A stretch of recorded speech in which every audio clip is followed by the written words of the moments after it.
que ele cabia da fazenda, ele arruma tudo que tinha e parte para uma terra longínqua, uma terra distante. Eu vou resumir para que não se prolongue muito nesta palavra. A Bíblia diz que esse jovem, partindo para uma terra distante, agora ele gastou tudo que tinha, desperdiçando, de maneira que ele agora não lhe restava mais nem um pouquinho da sua parte da fazenda, porque agora ele desperdiçou tudo. E a Bíblia diz que após esse episódio, foi grande o desespero daquele jovem. Naquela época, cuidar de porcos era uma desonra para qualquer pessoa. Naquela época, cuidar de porcos, até porque os porcos eram vistos pelos judeus como os animais imundos, impuros, como estava escrito na lei de Moisés. E a Bíblia diz que aquele jovem, ele passa por uma situação tão difícil na sua trajetória que agora ele procura um trabalho, e o trabalho que encontra era cuidar de porcos.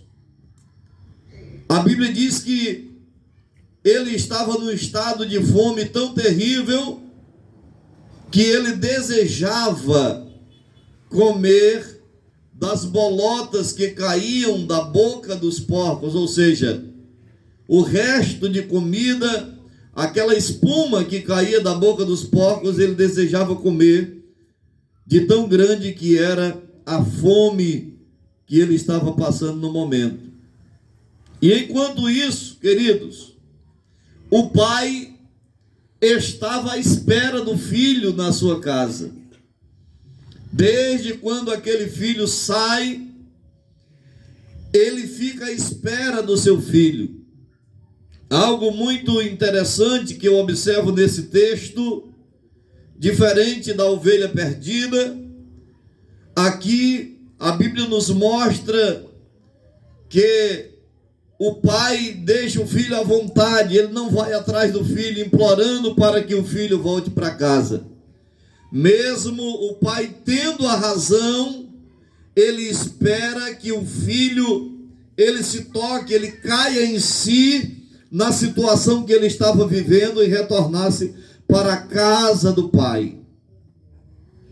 Aleluia. E a Bíblia diz que aquele filho, ele chega num estado tão terrível, tão difícil, que agora ele estava desejando voltar à casa do pai, não para ser tratado como filho, mas para ser tratado como um dos empregados.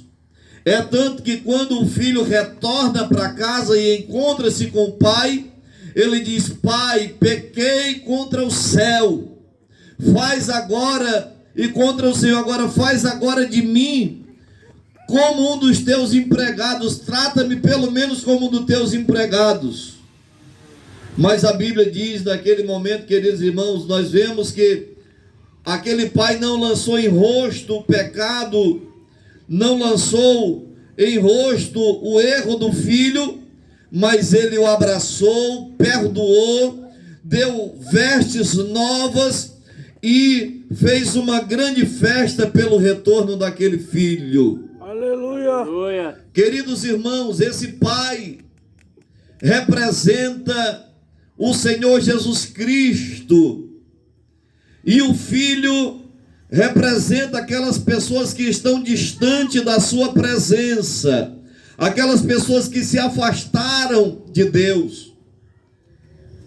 Aquele pai, ele, assim como ele não forçou o filho a ficar em casa, o Senhor Jesus também não força ninguém a permanecer na sua casa, na sua presença, porque ele sabe que desde o dia em que você saiu, desde o dia em que você se colocou distante da presença dele, Ele saberia os caminhos, ele sabia os caminhos que você iria traçar.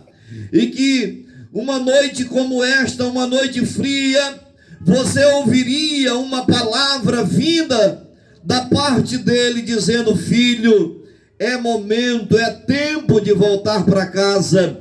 O pai te espera de braços abertos. E assim como aquele pai, ele não lançou em rosto o pecado